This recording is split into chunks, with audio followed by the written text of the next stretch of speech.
looking particularly at the back, it seems to me that people don't really want to be talked to by their grandfather. I've shot a lot of pictures, and if you like my pictures, I'm very happy. If you don't like my pictures, I'm not about to persuade you to change your mind in an hour's talk now.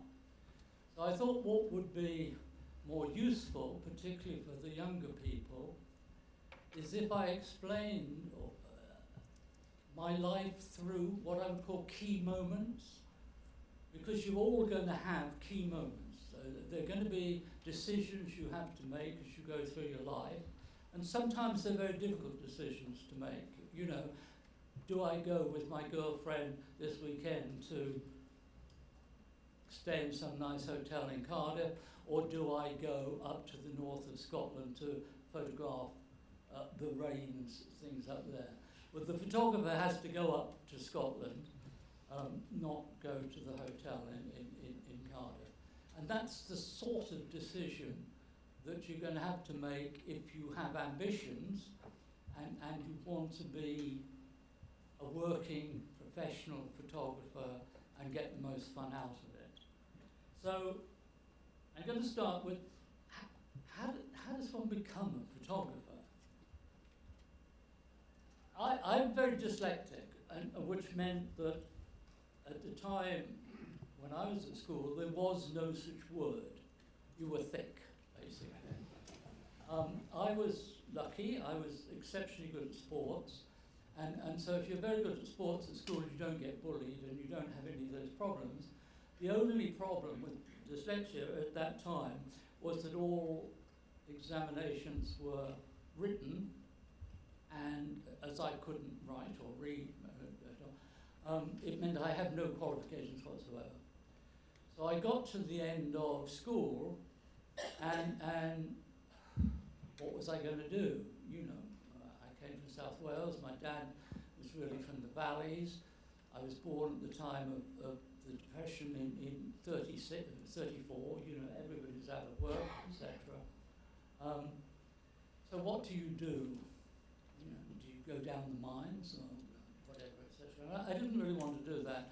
So luckily, at that time, there was national service, which meant that you went into the army for 18 months. And I was very good at sports, etc. So I decided to go into the army straight from school, which I did. And because I was very good at sports, I suddenly found myself at Eton Hall, which was the officers' training camp, and there simply because they wanted a good rugby team. And so there was scouring round people coming into the army. So I went there, and then almost instantly I was asked to go to Sandhurst, which is kind of like the posh, almost university of the army. So I found myself at Sandhurst to be an officer and a gentleman, as it says over the gates as you go there. And I enjoyed it enormously. I had a lot of fun there. I liked it. I was almost basically a professional sportsman. And at Sandhurst, the lecturers are really, really very sophisticated and very good. And so I enjoyed all their lectures, which was obviously to do with military theory, etc. And I'd been there about a year, and I was in the officers' mess, and I suddenly picked up a magazine, Picture Post, as it at that time, and I started to cry. And when I say cry, it wasn't just a little bit, I really started to cry. And why did I cry? Which is something you don't normally do in the officers' mess at Santa. And the reason I cried was because of this picture. If you look at the picture in the bottom right-hand corner, you will see it's a Russian army officer buying his wife a hat in a department store. Now, my dad had been away during the whole of the Second World War, and I hadn't really seen him. And when he came back the first thing he did was to take Mum and me in tow to Howells in Cardiff, and he bought her a hat. So the first memory I had of the love between my father and my mother was the buying of a hat in Howells. And the seeing of the photograph in Moscow, and we must remember that the propaganda in a place like Sandhurst was that all Russians eat their children, you know, they're the enemy. I looked at this photograph and it emotionally affected me. And the more I thought about it over the next few days, the more I realized, isn't that extraordinary, that a photograph can make you cry, it can make you laugh, it can make you angry, it can probably make you calm, it can have this extraordinary emotional impact on you. But not only that, it can counteract propaganda. And so the propaganda that I was getting from very sophisticated lecturers at Sandhurst, all Russians eat their children, I believed the photographs more than the people that were teaching me. And I thought, this is extraordinary. I want a bit of that. And I think I can do that. You know, I would enjoy that. I like the idea of photographing people loving each other, basically. And so I've never shot a picture in my life. So I bought a little folding camera, I still have it, a bellows camera. And, sorry, this is the picture that I'm talking about.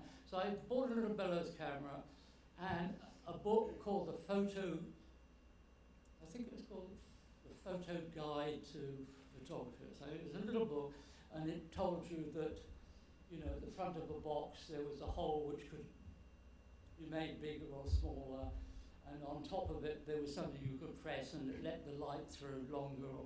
And so I learned the basics of the technical side of photography.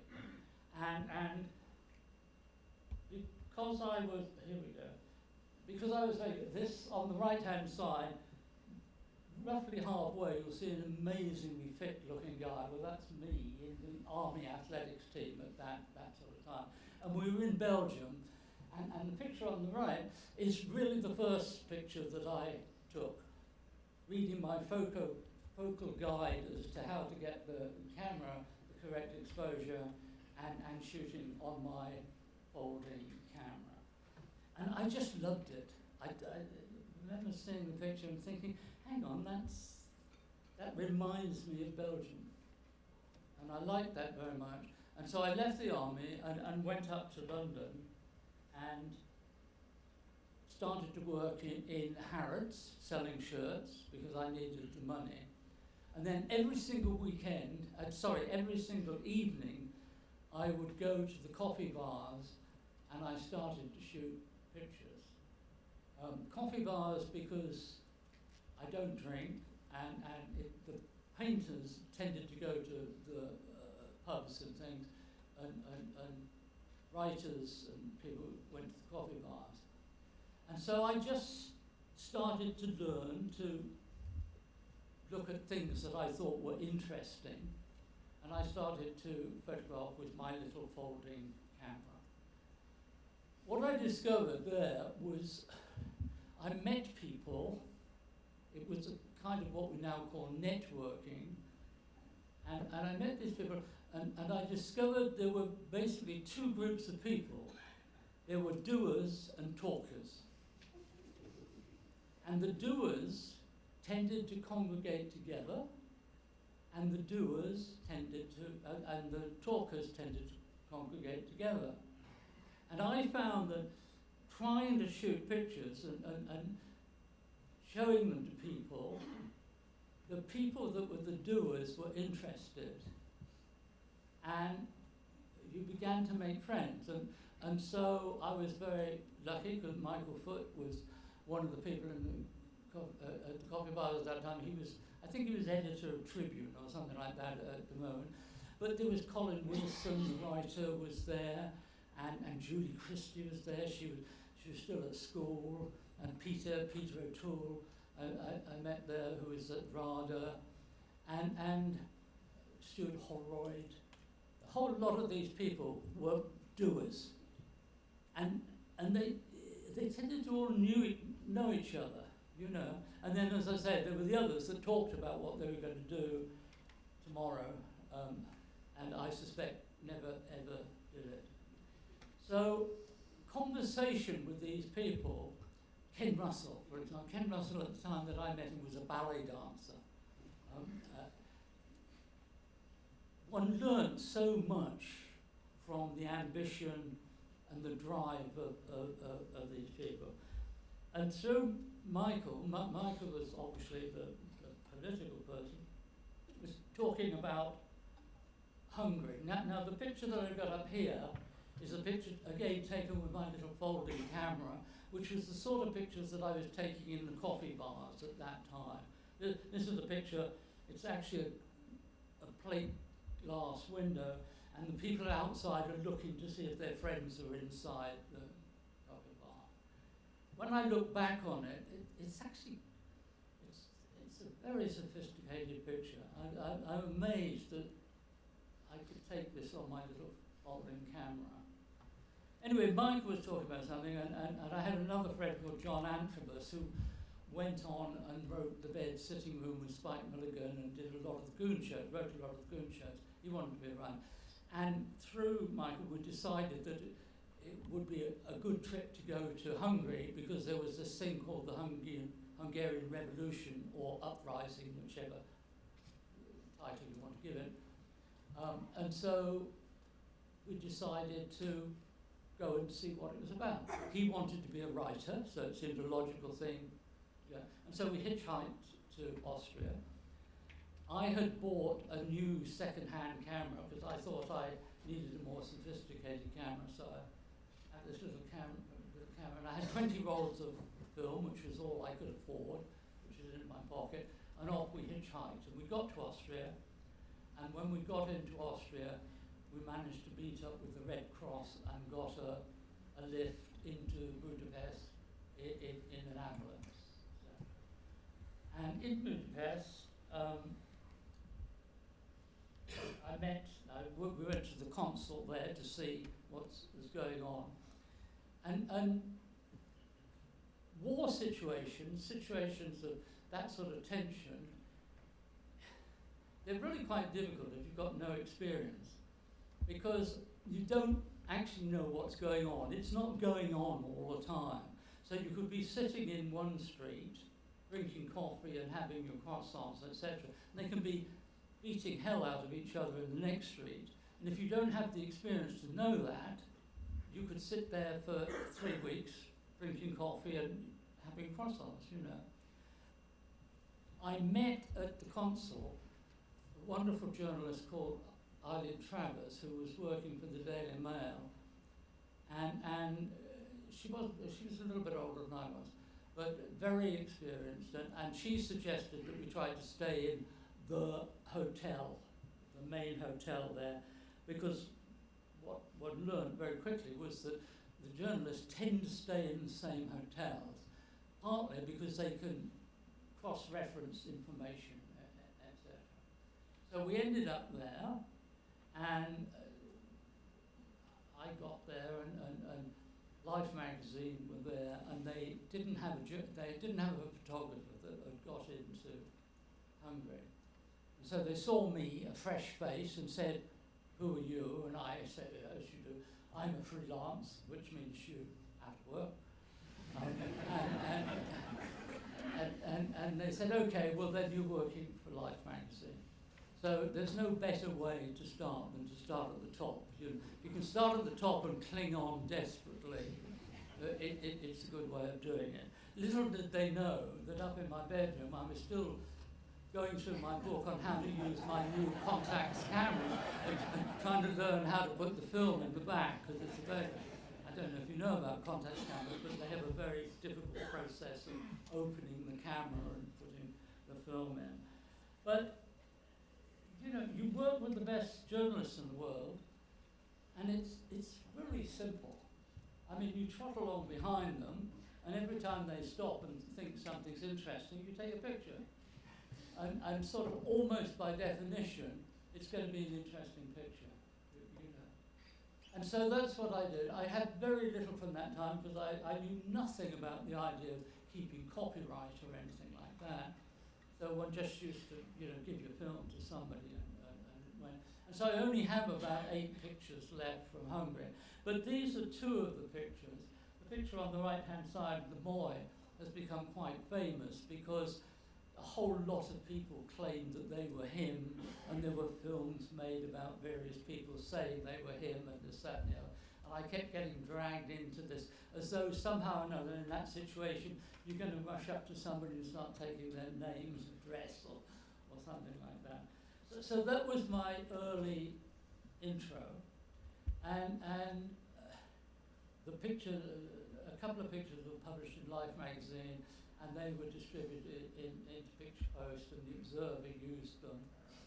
And as I say, if you're lucky enough to get to that sort of spot, and you know the type of picture you want to take. See, one of the most useful selling things is to have some sort of uniqueness, whatever that might be. Now, when I started, the group of photographers around me, the same age as I were, we were started together. It was McCullen, Philip James Griffiths, Ian Berry, John Bulmer, Patrick Ward. That's not a bad group of people. We were all the same age. One of the lovely things about it was that we liked each other. And we learned from each other. So we would continually have dinners together, and you know, Ian would be coming back from Uganda or something and start talking about the amount of money you needed to bribe people to get over the border. And it's that kind of information which is useful information. And so we would learn from, you know, meeting other photographers and things, but we would learn each other about real information, that information that allows you to function. It was very difficult for me at the time because I really didn't like being shot at. And all of these photographers have their own personality. So if you meet McCullen, you realise that what makes him function is his adrenaline going. So people say, oh, he's a war photographer. He's not a war photographer, he's an adrenaline photographer. And so even now, when he stops shooting pictures of war situations, he shoots landscape, but he doesn't go out in that. I mean, he's going to love this city. He's going to be out there in the middle of this bloody storm, tied to a tree. And that's McCullen. That's McCullen's personality coming through, you know. And Philip Jones Griffiths was an extraordinary politician. He could have been a politician. If he'd been a politician, he might have been Prime Minister or anything. That was his interest. He really understood about these things. And then John Bulmer and Ian were travellers. And so they loved to go off to some strange places, some bloody jeep that got stuck in the mud, and they had to, you know, do whatever they do and build a raft to get over the river and everything. That's what they were about, you know. And it was all very current affairs-y. I, on the other hand, as McCullen said to me, love tinsel society. You know, I just love people hugging each other, or touching each other, or hitting each other. I need to have people doing something emotional with each other.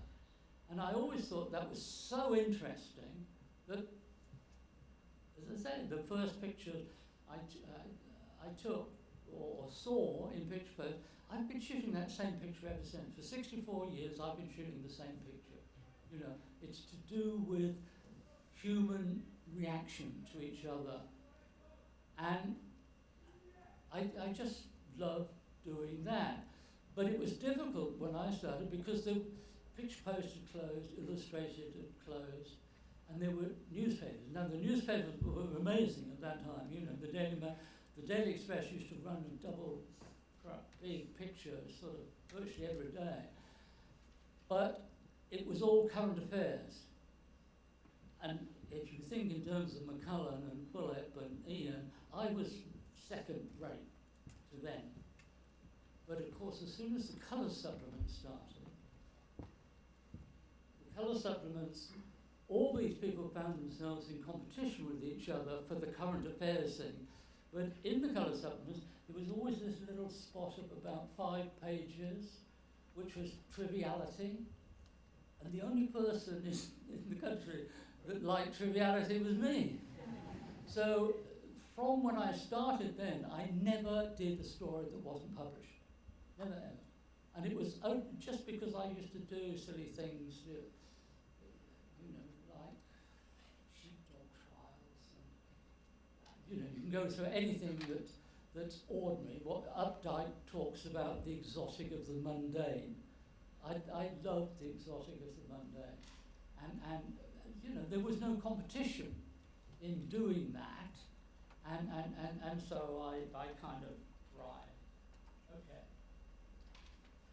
Whilst I was attempting to keep up with Don and Philip and people like that, I used to go every weekend to down to Hurn Bay, usually, because it was very close to London, and on the train I'd go down for the weekend and I would just shoot pictures for myself. And this is typical, this would have been late 50s type pictures that I would shoot. No idea, thought about publishing them or anything like that, but just to enjoy them. 1959, I was in Trafalgar Square, as you do, shooting pictures of the pigeons. And suddenly this guy comes up to me and to be honest, I thought I was being picked up or something. And I thought, this is interesting, you know what? And it turned out to be somebody who, in my opinion, ranks in the half a dozen greatest photographers of all time. It was a Chilean photographer called Sergio Larraín. And he said to me, he said, I think you might be quite a good photographer. So I thought, well, what a funny line, you know.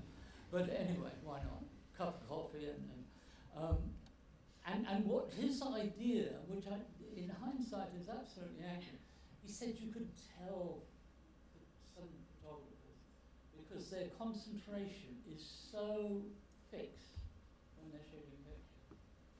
And he said they look through a camera different to other people. And he said, I think you do that. And so we chatted, and I loved his pictures. I just loved his pictures. And they were very gentle, and this picture is by him. It's one of my favourite all-time pictures, partly because I'm pretty certain it was shot that same day. I'm not convinced he would have gone back to Trafalgar Square to shoot more pictures there. So it's highly likely it was taken the same day. So this is a Sergio Larraín picture. But what Sergio did was to look at the pictures that I'd taken in Hurn Bay, and he said, well, obviously keep going with your current affairs-y pictures because that's where you're making your living, but these are your best pictures. And so that was lovely because it was reassuring, because somebody whose pictures I really liked was telling me that the pictures that I most wanted to take were my best pictures. So that's what I mean by a key moment. I realised at that point. So I made 2 key moments. One was the realisation I wanted to be a photographer, having never done that before. The second thing was Sergio saying, you know, this is what you do best, and it happens to link with what I most wanted to do. So that was good. It wasn't that I changed the way I work, it's just that it gave me a kind of reassurance. I saw a lot of pictures by somebody called Bruce Davidson, and I just loved his pictures. I thought he was the best photographer in the world at that time. And I heard that he was coming over to England to do a set of pictures on the English for Queen magazine, which was a very fine magazine at that time, very fine And so I managed to contact him, and I said, look, if you want a free assistant in the 2 weeks or whatever you're over, I'm happy to do that. So I got this nice letter back saying, yeah, fine, etc. So I went out to the airport to meet him, and I couldn't believe it. This guy that I thought, I was buggering about working for the local newspapers, you know. This guy that I thought was the best photographer in the world was 1 year older than I was. And I thought, God, what the hell is he doing that I'm not doing? You know, it was a real realization. You better get off your backside, you know, because you're not doing well enough. And so over the period of a couple of weeks, I worked with him and just watched him. And I mean, simple things like we would get up at 5:30 every morning, and we'd go, and I'd say, well, there's nothing much to photograph. And he said, yes, that's interesting, isn't it interesting? Let's go and look at what England looks like with no people. And then at 11:30 that same night, we'd still be working because he'd want to see what nightlife was. And that's when I first coined in my own mind the idea that the most important thing for a photographer is not his camera, it's his shoes. Because if you're going to work for 12 hours a day, you better have good shoes, you know, because otherwise you can get crippled. And one of the things that I loved about him watching was his extraordinary way he would work in sequences. And I put this contact sheet of his up there. You will notice nothing is marked, but to me it's the most important contact sheet I ever learned from. Because what he had done in this play, he had obviously seen a background which for some reason or other, for him, had significance. And he was just waiting in the bloody rain for things to go by in front of this background. We must have been there for a couple of hours as he shot these various pictures. And in the end, he said, no, it doesn't work. You know. But the important thing was that he really knew what he was trying to do. Really knew what he was trying to do. And he was perfectly happy that it didn't work. So as you said, there is nothing marked up on the contact sheet, but he knew exactly what he was doing. And then I started to collect contact sheets after that, and this is a Cartier-Bresson contact sheet, you see it, and you can see the way the man works in series of pictures. In other words, he's not saying, I am so miraculous, I can look and in one picture get it. He says, I think, what he's really saying, I think, is that there are two controls you have in photography. One is where do you stand, and the other is when you press the button. And that's all you've got. You've got a box with a hole in the front. All cameras are the same, right from the word go. You know, they've got a different recording stuff at the back. But basically, there's a box with a hole in the front. But you've got to stand in the right place, and then press the button at the right time. And the right time is quite difficult. If you're standing in the right place, you move around, and if you look at the press-on pictures, you can see how he's moved. And he's fixed himself in a place. And then he's looking, and he's pressing, and then he's not quite sure, but it isn't going to be better in half a second. So he's not afraid to shoot another picture, And then when he feels that the action is dissipating, he stops. And to my amazement, the more I looked at the contact sheets of the people I most admired, the more I really found that they all worked in the same way. And they didn't necessarily know each other, so it seemed to me it was more than a coincidence that that's the way that these people work. One of the things that Bruce said to me is he said, you've got to get the hell out of England. He said that there's no way of publishing there. You know, there's no magazines there. So he said, get yourself over to America, go around the major magazines, make your contacts with them, meet the picture editors, go out and have lunch with them, and he said you'll find it very nice. And so that's what I did. I went straight over to America, and I went to see Life magazine, Look magazine, Holiday, Pageant, Show, Holiday, Fortune, and they were very open, and you could, you know, the picture editors were very nice, and I'd go and see them. And so I made contact with them, and what I discovered was that it wasn't photographers they were particularly interested in. Obviously, they wanted photographers to get their pictures in focus, and particularly could put together a little group of pictures which made a story, make a layout, but what they were interested in is ideas.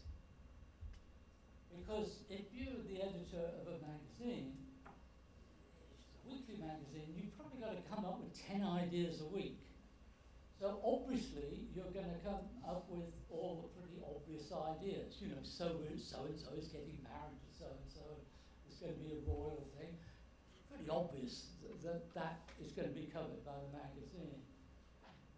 But in all these magazines, there's always this five-page little slot, which is much more trivial thing. And what Rhys was saying is that if you can think up ideas for those, and you are in England, and you are providing the American market with these ideas, and they know you're going to get, you're reliable, above all reliable, and going to get the pictures in focus, you will have a market. And that's what I started to do. So the other person that I met, I'm sorry, when I was there, was Elliot Erwitt. Elliot Erwitt I met through Bruce in New York. And I said to him, you know, can I come and work on something with you? And he said yes. And I thought we were going to he was coming over to London, so I met him in London.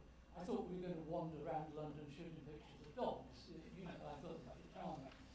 Actually, what he was doing was a big ad campaign. I was totally puzzled. I didn't realise that Elliot Erwitt shot ads. And he said to me, don't put yourself into this. You can earn more money doing an ad, which allows you to spend longer on the things that you really want to do. And the trick is to not get yourself into some tiz about, oh God, I'm doing something that's commercial or something like that. He said, just do it well. Learn from it. Learn how to light things if need be. Learn how to get the pictures quicker in focus. Learn how to be able to deal with clients. Learn how to talk. And do it well. And if you do that, then it takes a burden off your back. You're not getting so hung up about, oh, all I can possibly do is whatever it is. Anyway, he was wonderful in that sort of way, and we've remained great friends ever since. I came back to England, and the first thing I put to Holiday magazine was that had they ever done anything on Scotland? And they came back and said, no, go up to Scotland and take some pictures. So I went up to Scotland, and this was the sort of picture that I was taking then for magazines like Holiday magazine. And I would go up to Scotland and I would buy all the local newspapers, and then I'd look through the ads and things. And one of the things I saw was the MG Car Owners Ball was on that night. Absolutely up my street. I can't think of anything I more enjoy doing than the idea of all these lovely people with their MG cars all dressing up in dinner jackets and things. And so I shot this thing on Scotland. And it's great. You know, the National Museum of Scotland have just acquired 30 of the pictures that I shot in 1962 in Scotland. The other person who was very influential for me was Eve Arnold. Eve Arnold was about 3'3" as far as I remember. Extraordinary, explosive personality. You know, it's absolutely wonderful. And she had done all these pictures of Monroe. This is my favourite of all portraits of all time. I love this portrait. When I saw this portrait, I couldn't believe that somebody could be so intimate with somebody of the fame of Marilyn Monroe that you could shoot them in the toilet. I mean, that shows staggering trust. And the more I talked to Eve, the more I realised that that's what Eve was about. Eve was about this personality that people loved her, and they trusted her, and they would let her in. And you look at the pictures she did of people like Joan Crawford and things like that. They're extraordinary pictures that can only be taken by somebody who trusts you. And so, all the time I was trying to make a living. So, almost out of this picture, I developed at that time a style of shooting portraits, which was not when you stand in the field and look at me and will then write 3 pages of text explaining, you know, that your grandmother used to walk over this hill at the background and she had AIDS or something, and they're standing there looking at you like this. I thought I was much more interested in spending time with people and trying somehow or another to take pictures. I hate reams of text with pictures. To me, photography is about looking at a picture and getting emotionally involved in it.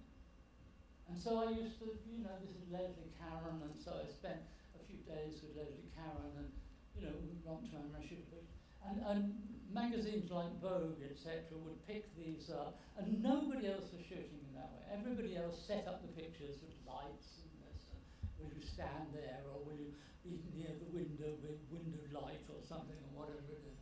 And it was very good for me, because it meant that at least once a week I could, you know, think up somebody I thought.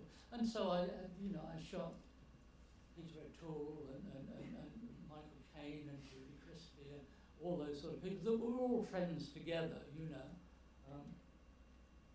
And what I had done was I learned how to. I learned that even if you were asked to do a single picture, always do it as a story. And the story is to do it as a story, by a story I mean something that will lay out in a magazine. And it's exactly the same with film. You look at a John Ford movie, the opening of a John Ford movie is always 3 shots. It is what I would call the establishing shot, which tells you where what you're doing takes place. And then there will be a shot to tell you who are the people involved in it, and then there will be a shot to say who's the main character. So if you look at Stagecoach, you see there's a stagecoach going across the desert, and you know you're out in the cowboy country. And then you go into the stagecoach, and it shows you the 4 people in the stagecoach, and then it pans into John Wayne. And the basis of all stories is basically that, is the ability to have those 3 core pictures. And I learned to do that, and I used to continually put up ideas up to a magazine. So I'd go to Vogue or Queen or Town or whatever it is, and I'd say, in this particular case, I'm going to shoot pictures of the last Queen Charlotte's Ball. Now you probably don't know that. Queen Charlotte's Ball was a sort of cattle market where very rich people used to sell off their daughters to merchant bankers, basically. And they all used to go and curtsy to the Queen and this, that, and the other. It was interesting. And then the Queen, being quite a sensible lady, decided this was silly. So she stopped doing it. And so the people that were doing it decided that actually what they do is they'd curtsy to a birthday cake. Now, who thought that idea up? I have no idea. But anyway, in the end, it was dying a death. And I love that sort of event. I just love it. And so I put to Vogue, you see, access, if you're working by yourself, access to get into somewhere is extremely difficult. And so part of the trick is to try to find somebody else to give you the access. So I would go to somebody like Vogue, and I wouldn't ask for an assignment. I would say, would you be interested if I did that? Can I use your name? And that would get me in, and then I would do it, and then I would show them the pictures and hope which they nearly always did. They usually buy one picture or so, but I would have done it quite thoroughly. So this is, this is the what you can see them in the bottom right-hand corner, curtsying to the bloody cake. But all the time, what one is striving to do, wherever you go, is you're striving for that, what I would call that living picture. It's a picture that for some reason or other takes on a life of its own. This picture, I checked back through, really nice guy we have at Magnum that knows about this thing. This picture was published over 50 times. Now that really makes that evening in the Dorchester quite a profitable evening, over the period of time. So one of the things I learned is that very often your income is going to come over a long period of time. And you've got to think in terms of 10 years, 20 years, and that's the income you're going to get. I don't understand the idea of negativity. I love ambition. So one of the first things that I'm doing when I meet young people is I want ambitious people. I don't want people that are telling me, you can't do this, there's not enough of that, I don't have enough money to do that. You have to be positive. And so problems are part of the fun. How do I solve this problem? And the answer is that the history tells us that the great photographers solved the problems, And the people that grumble about not being able to do it, there's not enough magazine. I continually hear people they say, not enough magazine. If you go up to Paddington Station, I befriended the buyer there. Smith's in Paddington Station, there's 302 magazines in there. 302 magazines, they've all got pictures in. And I was up there about a year ago talking to the LCC, I think it's called. And I know that one of the questions I always get from young people is, I can't think of ideas, and can you think of ideas, et cetera, et cetera, et cetera. And so what I always do is I go into Paddington Station, look through the magazines, try to find something I've never seen before, and instantly make up an idea. And so the last time I went there, I went into Paddington and looked, and I discovered there were 5 magazines to do with tattooing. Now, I know nothing about tattooing, So I thought, okay, how do I invent a story to do with tattooing? And I suddenly thought, I wonder what is the youngest child in the country that's been tattooed. I bet if I found that youngest child, I bet both parents are totally covered with tattoos. I can't think of a more visual story than little baby in the pram tattooed with mum and dad looking after them with tattoos, I bet that would publish all over the world. Publish all over the world. It's that easy if you're thinking positively about something to do. But if you're a young person, I hear people thinking, oh, my grandfather used to walk over this hill and I'm now going to redo his footsteps or something. Who in the hell's interested? Other than your family.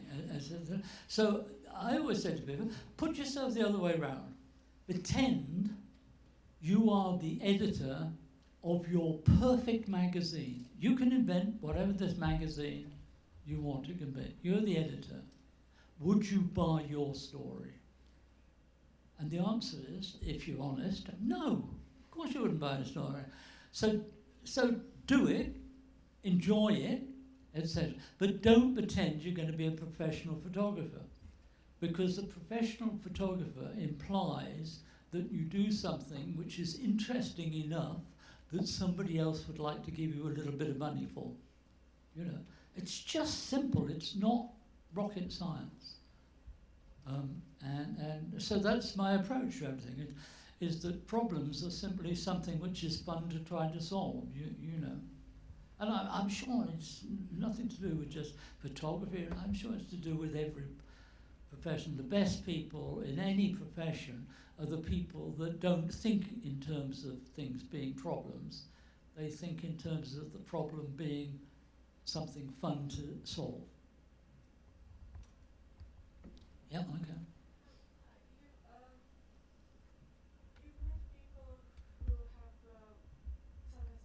I can't hear what you're saying. Just some. Okay, I'll speak louder. Oh, thank you.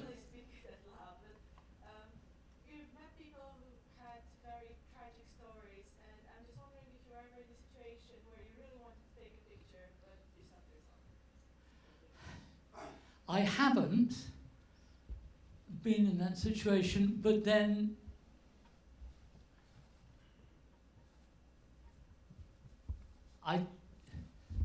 I might be, but I haven't been in the situation which has been that powerful. I mean, I strongly believe that if I'm being as accurate and not as honest as I can be, the pictures that I take become better over time.